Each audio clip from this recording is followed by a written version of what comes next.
Against the wall, hands where I can see them. I'm the lead anesthesiologist. Patient in OR4 stops breathing in 60 seconds if I'm not there. Save it for processing. Tip says illegal playing doctor in scrubs. You're with me. Check the biometric. Dr. Xylona Vance, you're killing him, not arresting me. Don't care if you're the Pope. Turn around. Scan it. The hospital's high-definition security cameras caught the exact second a $3.5 million mistake was made. It was the moment a federal agent's ego outweighed a doctor's expertise, leading to a decade of broken civil rights and a 4-year prison sentence. It was 11:47 p.m. at St. Jude's Medical Center. Dr. Xylona Vance wasn't just any doctor. She was the guardian of the sleep, the most respected lead anesthesiologist on the East Coast. A graduate of Yale Medical with a fellowship at the Cleveland Clinic, she had managed over 5,000 high-risk cases without a single fatality. Her hands had kept mayors and industry titans alive during their most vulnerable moments. That night, she was technically off clock, but when a high-profile transplant patient went into cardiac arrest, she didn't think twice. She turned her car around and ran. She had exactly minutes to stabilize the patient. But she never made it to the double doors. Standing between her and the operating table was Officer Kellan Mordrake, an agent who saw a suspect, where the world saw a savior. Dr. Xylona Vance was a legend in the world of medicine, known as the guardian of the sleep. At 41 years old, she was a top-tier lead anesthesiologist who had graduated from Yale Medical School. She had managed over 5,000 high-risk surgeries without losing a single patient. Her hands were steady and her mind was sharp, making her the most respected specialist on the entire East Coast. In the hospital, she was a hero whose skill kept people alive in the thin space between life and death. She believed her blue scrubs and her biometric badge were symbols of a life dedicated to service. Xylona's sprint was suddenly blocked by a man who looked like a brick wall. Agent Kellan Mordrake, wearing a dark tactical vest with ICE printed on the front, stepped into her path. He didn't care about the flashing red lights or the emergency pages echoing through the hallway. "Hold it right there," he barked, his voice cold and filled with suspicion. Xylona explained that a patient was coding and she needed to get to the OR immediately. Mordrake didn't move. Instead, he demanded to see her papers, claiming he had a tip about a fraud-playing doctor. Mordrake looked at Xylona's professional medical uniform and let out a mocking laugh. He reached out and flicked her sleeve, calling her high-quality scrubs a costume. "I've seen better outfits at a Halloween party," he sneered, refusing to believe she was a surgeon. Xylona felt her face heat up with anger as he told her that anyone could buy teal pajamas and a stethoscope online to hide in plain sight. To Mordrake, her 15 years of hard work meant nothing. He only saw a suspect in a cheap disguise. He was more interested in playing power games than listening to a doctor describe a medical emergency. Desperate to reach the OR, Xylona held up her heavy biometric ID badge. "Scan it," she pleaded, pointing to the glowing security box on the wall that would verify her medical license instantly. Mordrake didn't even glance at the badge or the scanner. He claimed he didn't take orders from suspects and mocked the high-tech system as a fancy hospital gadget. When she tried to step toward the scanner to prove her identity, Mordrake blocked her and swiped the badge away. He wasn't looking for the truth, he was looking to stay in control, even as a life hung in the balance. Inside Operating Room 4, the atmosphere was thick with panic. Dr. Theron Galt, the lead surgeon, stood over the patient while the heart monitor let out a steady, terrifying drone. "Where is she?" Galt screamed, looking at the clock as the patient's life slipped away. The surgical team had paged Xylona 5 times, but the doors remained closed. Without her to manage the anesthesia, the surgery was at a standstill, and the patient's organs were being starved of blood. Galt knew that if his specialist didn't arrive in the next 60 seconds, the man on the table, the brother of a powerful mafia boss, would be gone forever. The sound of the code blue alarm grew louder, echoing like a scream through the empty hallway. Xylona knew she could not wait another second. Her patient's brain was starving for oxygen. With a look of pure determination, she tried to dart past Agent Mordrake, aiming for the double doors that led to the surgical wing. But Mordrake moved like a shadow. Before she could take 2 steps, his large hand shot out and grabbed her shoulder with a force that made her bones ache. He didn't just stop her, he shoved her. Xylona felt her feet leave the ground as she was slammed face-first into the cold, hard hospital wall.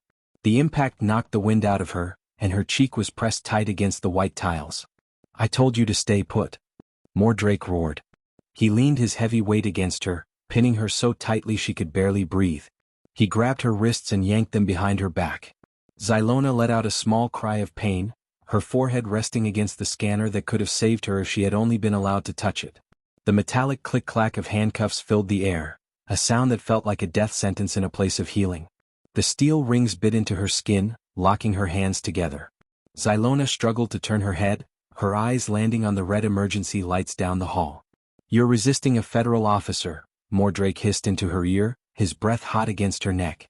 "I don't care if you're the chief of surgery or the queen. Right now you're just a suspect in cuffs." As she was pulled away from the wall, Xylona's pager let out one final long beep before going silent. She knew what that silence meant. The heart she was supposed to protect had stopped beating, and while a life was ending in or for, she was being marched toward a jail cell. As Mordrake tightened the cuffs, a heavy silence fell over the hallway. But inside the OR, the silence was broken by the sound of a door swinging open. A man in a tailored black suit stood there, his face pale with worry. This was Alaric Thorne-Vane, a man whose name was whispered with fear in the city's highest circles. He was a wealthy businessman with a dark reputation, but right now he was just a brother. The man on the table was Julian Thorne-Vane, Alaric's younger brother and only family. Alaric had spent millions on this hospital to ensure Julian had the best care. Dr. Galt looked at Alaric, then back at the empty spot where Xylona should have been. "We are losing him," Galt whispered. Alaric's eyes turned cold. He didn't care about rules, he cared about results. He knew that Julian's life depended on one person, Dr. Xylona Vance. While he stood over his dying brother, he had no idea that the woman he was waiting for was currently being treated like a criminal just a few hallways away. Inside the police precinct, the bright lights were harsh and buzzing. Xylona was pushed into a small, cold room. Her wrists ached from the metal cuffs. Agent Mordrake walked in, his face showing no regret. Without saying a word, he reached down and unclipped the pager from her waist, the same pager that had been her lifeline to the hospital. "Give me my phone," Xylona pleaded. "My hospital needs to know why I'm not there. They think I abandoned a patient." Mordrake ignored her.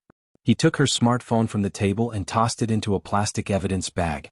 He watched the screen light up with 10 missed calls from Dr. Galt and the hospital director. With a cruel smile, he turned the phone off. Xylona watched the screen go black. She was now completely cut off from the world. She was no longer a doctor. In this room she was just a number in a system that didn't care if she was innocent. Xylona was led out of the hospital through a back exit, far away from the cameras and the doctors who knew her.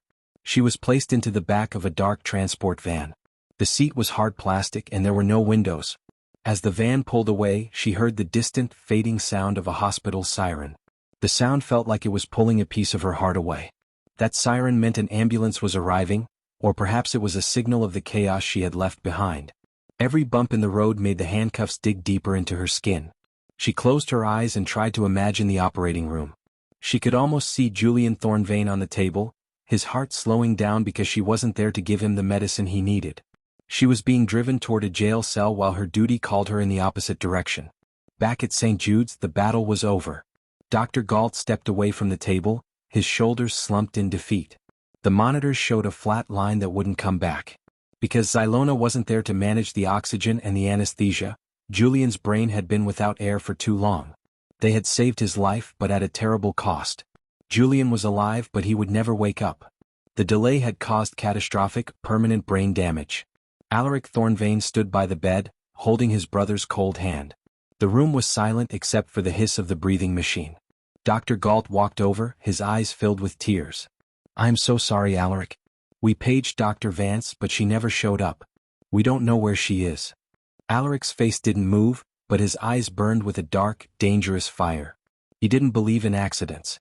He wanted to know exactly who had stopped the doctor from doing her job. At the precinct, Xylona sat under a dim light. A senior supervisor, Sergeant Miller, walked past the room and stopped. He looked through the glass and frowned. He recognized the face. Just last year, Xylona had saved his mother's life after a terrible car accident. He rushed into the room looking at Mordrake with anger. "What are you doing?" Miller barked. "Do you have any idea who this is?" Mordrake shrugged, looking bored. "Just a suspect with fake papers." Miller grabbed the biometric badge from the evidence bag and slammed it into a desk scanner. The screen immediately flashed bright green. It showed Xylona's Yale degree, her 15-year clean record, and her status as chief of anesthesiology. "You idiot," Miller whispered, his face turning white. "You didn't just arrest a doctor. You just ended your career. Within 30 minutes, the precinct was under siege. The front doors swung open as Dr. Theron Galt marched in, still wearing his blood-stained surgical scrubs. Behind him was a team of 6 hospital lawyers in expensive suits, led by the hospital director. "I want Dr. Vance released this instant," Galt shouted, his voice shaking the walls. The police officers behind the desks looked down, unable to meet his eyes. The lawyers began handing over piles of legal papers, citing kidnapping and civil rights violations. The atmosphere was thick with tension. The police realized they had made a mistake that no amount of apologizing could fix. Xylona was finally led out of the holding room, her wrists red and bruised, as the hospital team surrounded her like a protective shield. While Xylona was being released, a young technician was reviewing the footage from Agent Mordrake's body camera. What he found made him sick to his stomach. The camera had captured everything, not just the arrest but the words Mordrake whispered when he thought no one was listening. As Xylona was pinned against the wall, the audio clearly recorded Mordrake using a series of terrible racial slurs. He mocked her skin color and laughed about how people like her didn't belong in expensive hospitals. The footage proved that the arrest wasn't about papers or tips. It was about hate. The technician knew this video would be the key to everything. He saved a copy before the department could try to hide it. The truth was finally coming to light, and it was uglier than anyone had imagined. A few days later, Xylona sat in a quiet office across from Lysander Sterling, the city's most famous civil rights attorney. Sterling was known for being a lion in the courtroom. He looked at the bruises on Xylona's arms and the tired look in her eyes. "We aren't just going to sue them, Dr. Vance," Sterling said, his voice calm but firm. "We are going to make sure this never happens again." He filed a federal lawsuit for $3.5 million against the agency and Agent Mordrake personally. The news hit the front pages of every newspaper. The story of the doctor in handcuffs became a national scandal. People were outraged that a hero could be treated like a criminal while trying to save a life. The battle for justice had officially begun. As the lawsuit moved forward, private investigators began to dig into Agent Mordrake's past. What they found was a long trail of victims. For years, Mordrake had been targeting minority professionals, doctors, lawyers, and business owners, claiming their IDs were fake just to humiliate them. Most of his victims had been too afraid to speak up, but now that a famous doctor was leading the charge, they began to come forward. The investigators found 12 other cases where Mordrake had used his badge to bully innocent people.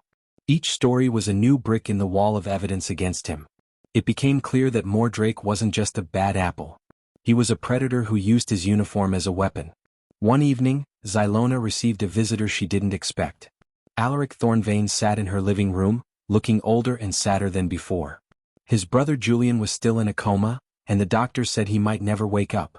"I don't care about the money, doctor," Alaric said, his voice low and dangerous.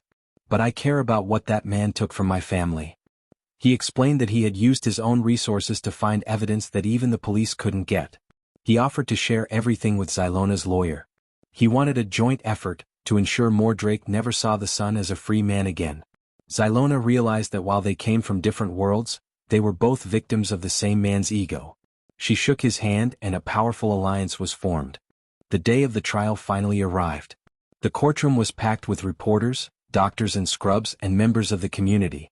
Xylona took the stand, her voice steady but filled with emotion.